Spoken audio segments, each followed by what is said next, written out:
দেখো গসাগু নির্ণয় পাটিগণিতে গসাগু কিভাবে নির্ণয় করতে হইব। আমরা যে পিছনের ভিডিও যে আগে যে গসাগু যে নির্ণয় করছি এটা কিন্তু বীজগাণিতিক নিয়মে করছি, কিন্তু পাটিগণিতিক নিয়মে কিভাবে গসাগু নির্ণয় করতে হইব এগুলো আমরা ভগ্নাংশের গসাগু কিরকম করা লাগবে আজকে ওগুলো আমরা লিয়ে আলোচনা করবো। যে গসাগু নির্ণয় ওই যে 5/1 10/3 এরকম, আবার এখানে আছে 2টা পদ, এখানে দেখো 3টা পদ দেওয়া আছে, 5/1 10/3 আবার 15/7। তোমাদের বইয়ে যেটা দেওয়া আছে এটা হইলো 2টা নিয়মে করতে হইব। একটা হইলো গুণনীয়কের মাধ্যমে গসাগু নির্ণয়, আবার 2 নম্বর করতে হইব যে সমহরের মাধ্যমে গসাগু নির্ণয়। দুটা নিয়ম আমি দেখাই দিব। এনে 2টা পদ আলাদা কয়টা আছে, একটা 2টা 1 2 4টা আছে 2টা পদ, এবং এই যে বাকি 5 আর 6 এটা কিন্তু 3টা পদের মাধ্যমে করতে হইব। তো আমি এই 4টার মধ্যে একটা দেখাই দিলে হইব, আর এই 2টার মধ্যে একটা দেখাই দিব, তখন তোমরা পারবা। হ্যাঁ চলো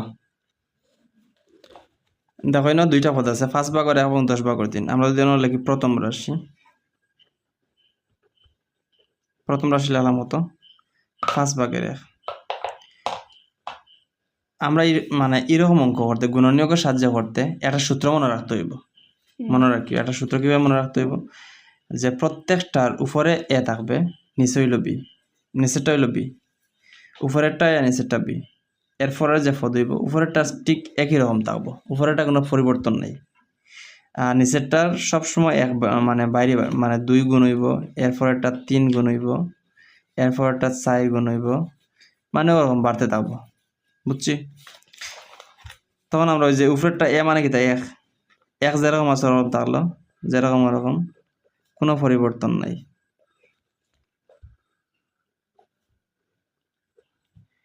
এরকম পদ আরো লিখবো আমরা। এখন নিচে 5, এরপরে কত লিখবো, 5 2 হইল 10, এরপরে 5 3 15, এরপরে 5 4 20, 5 5 25, এরপরে 5 6 30, এরপরে 5 7 35।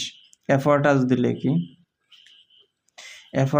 যদি লিখি তাহলে 5 8 40, এরকম আরো লেখা যায়। হ্যাঁ আচ্ছা, গেল এটা গেল আমরা প্রথম রাশি। এখন দ্বিতীয় রাশি কিরকম হইব, এখন 10/3, দ্বিতীয় রাশি হলো 10/3। এই আমরা কি করলাম, ওই যে আগের নিয়মে এই যে সূত্রের মাধ্যমে a/b এটা আমার সূত্র, কিন্তু এই ধরনের অঙ্ক করতে গিয়া ভগ্নাংশের গসাগু বার করতে এই সূত্র আমরা অ্যাপ্লাই করতে হইব এইখানে। এটা সব মনে রাখবা সবাই। এখন তো আবার 3 যেরকম আছে ওরকম, নিচে কিন্তু আমরা এখন নিচেরটা ফলে দিলাম, আগের সবটি উপরেরটা 3 3 দিয়া যায় মিকা। এই যে আচ্ছা, এখন আমরা 10 দিলাম, পরে 10 2 দিয়ে গুণ দিলে 20, 10 3 দিয়ে গুণ দিলে 30, 10 4 দিয়ে গুণ দিলে 40, এই 10 5 দিয়ে গুণ দিলে 50। এরকম বাড়ি যাইব, 10 বাড়ি যাইব, এরপরে 60, এরপরে 70, এরপরে 80। সহজ না নি? সহজ। এখন দেখো এনে কিন্তু আরো আছে, আরো তুমি যদি উপরেরটার সাথে কোনোটা যদি না মিলে তখন কিন্তু আমরা আরো লিখতে হইব, কিন্তু দেখি আমরা এখনো মিলেনি। উপরের যে কোনো একটার সাথে যদি আমরা মিলে যায় তখন তো আমরা গসাগু পাইলাম। এখন দেখি আমরা খাটাখাটি করা যায় কিছু। 3/10, 3 দিয়ে 20 খাটাখাটি যায় না, এটা যেরকম আছে ওরকম লেখা লাগে। আর এখানে দাও ইন উপরে 3 আছে, নিচে হইল 30। ইনে যদি আমরা একটু খাটাখাটি করি, 3 1 3, আর 3 10 কত 30, তাহলে এনে লিখতে হইব নিচে 10, উপরে হইল 1। আবার দাও 3, ইনো খাটাখাটি করা যায় না, যেরকম আছে ওরকম লেখা লাগবো। উপরে 3 আবার নিচে হইল 50। ইনো দেখো আবার 3 আছে, নিচে আছে 60, ইনো ভাগ করা যায়, লঘিষ্ঠ করা যায়। লঘিষ্ঠ করতে হইলে আমরা কি ধরো 3 1 3, 3 20 হইল 60, তাহলে উপরে আমরা নিচে হইল 20। এটা হইল লঘিষ্ঠকরণ। লঘিষ্ঠকরণ তোমরা অবশ্যই পড়ছো। এখন উপরে 3 নিচে হইল 70, আবার দেখো 3 ইনো 80। এখন আমরা লেখার দরকার আছে না খোঁজেন, কারণ এই দেখো একটা 10/1, আমরা ওই যে উপরের প্রথম রাশির সাথে 10/1 একটা রাশির সাথে মিলে গেছে না, একটা পদের সাথে মিলছে নি, মিলার কারণে আমরা কি তখন আর আমরা এইদিকে লেখার দরকার নেই। যদি না মিলতো তখন কিন্তু আমরা এই যে বারবার লেখা লাগলো এনে, আর একটা শীল লেখা লাগলো, যত সময় না মিলে ততক্ষণ লেখা লাগলো এনে। বুঝছো নি? এখন তো আমার নির্ণয় গসাগু কত হইব। আচ্ছা দেখো, নির্ণয় গসাগু এখন কত হইল, নির্ণয় গসাগু ওই যে 10/1। সহজ না নি? এটা শিখাইলাম আমরা কিতা গুণনীয়কের সাহায্যে গসাগু নির্ণয়, এটা শিখলাম গুণনীয়কের সাহায্যে গসাগু। এখন সমহর এর সাহায্যে কিভাবে গসাগু নির্ণয় করতে হইব। 5 ভাগর 1 10 ভাগর হইল 3, এটা আমরা সমহর এর মাধ্যমে গসাগু নির্ণয়। এটা কিন্তু প্রত্যেকটা আগে হরগুলোর লসাগু নিতে হইব। হরগুলোর লসাগু কত হইব কোসাইন? 5 আর 10 এর লসাগু কত হইব? 5 আর 10 আমরা ওখানে লইলে লসাগু 5 আর 10 এর লসাগু 5 দিয়ে আমরা যদি ভাগ করি 5 একে 5 5 2 এ 10। এখন দেখো 5 একে 5 এই যে নিচের সাথে সব গুণ হয়ে গেল, 5 একে 5 5 2 এ 10। তাহলে আমরা লসাগু কত হইল? এটা আমরা একটু রাফ করলাম, এটা পরে অবশ্য আলগা জায়গাত করিয়া তোমরা বাদে খাটিয়া রেখে দিও। তখন হরগুলো লসাগু হইল 10, এটা আমরা পাইলাম 10। এখন দেখো 5 ভাগের 1 এটার সাথে আমরা কত গুণ দিব কোসাইন? এই যে 10 এ গুণ দিব। এখন দেখো উপরে হইল 5 10 এ 10 একে 10 আর নিচে হইল 5 10 এ 50। আবার দ্বিতীয় রাশির ক্ষেত্রে 10 ভাগের 3 এটার সাথে আমরা গুণ দিব কত? এই যে 10 গুণ দিব।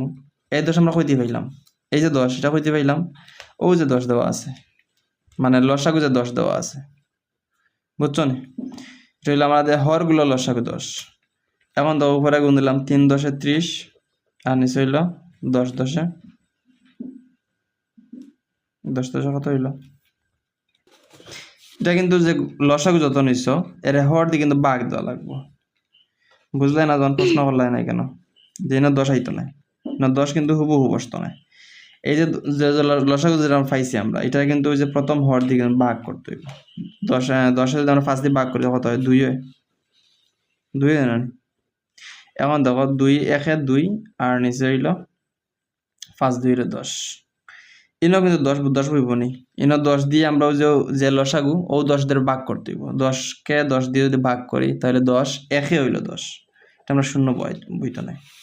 তো 10 1 এ হইল 10, হইছে আমরা 1 দিয়ে গুণ দিলাম। এখন দেখো 3 1 এ হইল 3 আর 10 1 হইল 10। এখন তো দুইটা হর আমরা সমান হইছে নি, 10 আর 10 হর সমান নি। এখন হর সমান ভগ্নাংশ দুইটা কিতা বার হইল? 10 ভাগর 2 আর একটা বার হইল 10 ভাগর 3। এখন কিন্তু যে লবগুলোর গসাগু নিতে হইব। তাহলে লবগুলোর গসাগু কত হইল হোসেন? লব কত কেন আছে? 2 আর 3, 2 আর 3 গসাগু কত? 2 আর 3 ওই যে 2 আর 3 তার গসাগু কত হইল? এনে কিন্তু দুটাই বেজুর, দুটা মৌলিক সংখ্যা। এরকম যদি দুটা মৌলিক সংখ্যা থাকে তাদের কিন্তু গসাগু 1 ব্যতীত আর কিছুই হয় না, তাদের গসাগু কিন্তু 1, তাদের গসাগু 1। তা হইলে সুতরাং নির্ণেয় গসাগু, এই জায়গা স্বল্পতার লাগে অন্য লিখিলাম। নির্ণেয় গসাগু কত হইলাম? আমরা নিচের হর 10 পাইলাম আর উপরেরটা গসাগু বার হরে কত পাইলাম? 1 পাইলাম। তাহলে নির্ণেয় গসাগু আমার 10 ভাগের 1। দেখো দুই নিয়মেই আমাদের গসাগুর সাহায্যে গুণনীয়কের সাহায্যে গসাগু নির্ণয় এবং সমহরের মাধ্যমে গসাগু নির্ণয়, দুটো কিন্তু নিয়মে আমাদের উত্তর কিন্তু একটা, উত্তর একটা না, উত্তর কত? 10 ভাগের 1, বুঝছো নি? এটা হলো আমাদের একটা নিয়ম। আচ্ছা বাকি যে 3টা রইল 2 3 4, এটা যদি তুমি মনে করো মিলে না এরকম যে গুণনীয়কের সাহায্যে যদি অনেক লম্ব হয়ে যায়, তখন শর্টকাট নিয়ম যেটা আছে সমহর এর মাধ্যমে ওরম করে লিও। কিন্তু সমহরের মাধ্যমে করাত লাগে অনেক আবার ফাউরি লিও না, ইনো আবার নিয়ম দুইটা আছে। সমহরের কিছু শর্টকাট ট্রিক্স আছে, এটা আমি এখন দেখাই দিব। আর গুণনীয়কের মাধ্যমে কিন্তু অনেক লম্বা হয়, অনেক লেন্থি প্রসেস, ঠিক আছে, অনেক লম্বা হয়। তখন সমহর মাধ্যমে ও নিয়মটা কিছু শর্ট আছে বা শর্ট আকারে করা যায়, ও নিয়ম তোমরা করিও। এখন এরকম যদি সমহর আকারে করতে হয়, একটা শর্ট ট্রিক্স আছে কিরকম, যেমন দুইটা যদি পদ থাকে, এরকম যদি দুইটা পদ থাকে তখন একটা শর্ট ট্রিক্স কিরকম কইয়া দিলাম তোমরা।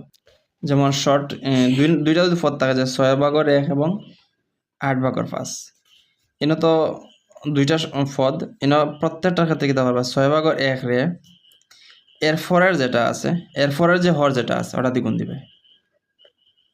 তাহলে 6 1 6 8 1 8 আর 6 8 48। দেখছেন আমরা মানে লসাগু নিলাম না। আর এরপরের যেটা পদ আছে 8 ভাগের 5, এটা আমরা গুণ কত দিই?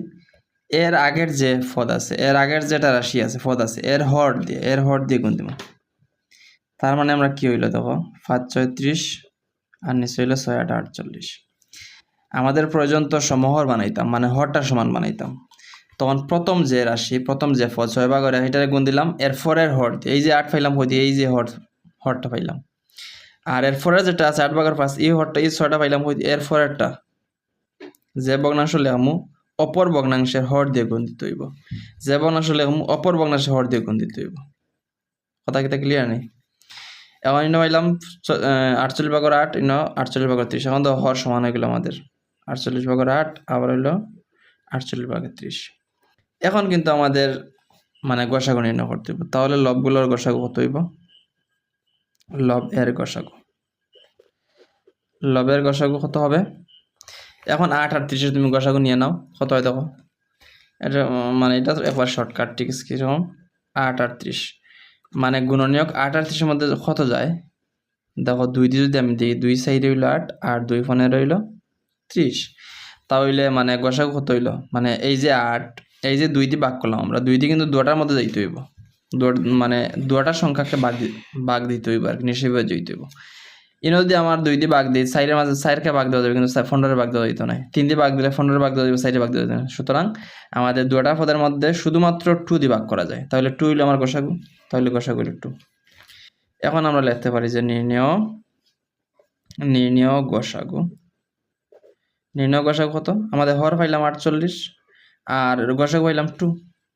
এখন আবার কাটাকাটি করা যায়। কিরকম কাটাকাটি করা যায়? 2 1 2 আর 2 24 হইল 48, 2 24 48।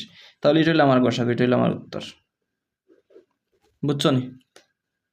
এরকম শর্টকাটও করা যায়। এরকম এটা হইলো একবারে শর্টকাট ট্রিক্স। মানে এরকম যদি পরীক্ষা তাই যারা বুঝো না, দুর্বল, তারা লাগে এরকমটা ভালো। আর গুণনীয়ক করলে তো অনেক লম্বা হয়। আশা করি বুঝছো। মানে 2 পদে যদি এরকম 2টা সংখ্যা থাকে, 2টা ভগ্নাংশ থাকে, 2টা ভগ্নাংশের গসাগু কিরকম নির্ণয় করতে হইব অবশ্যই ভিডিও বুঝছো। ঠিক আছে?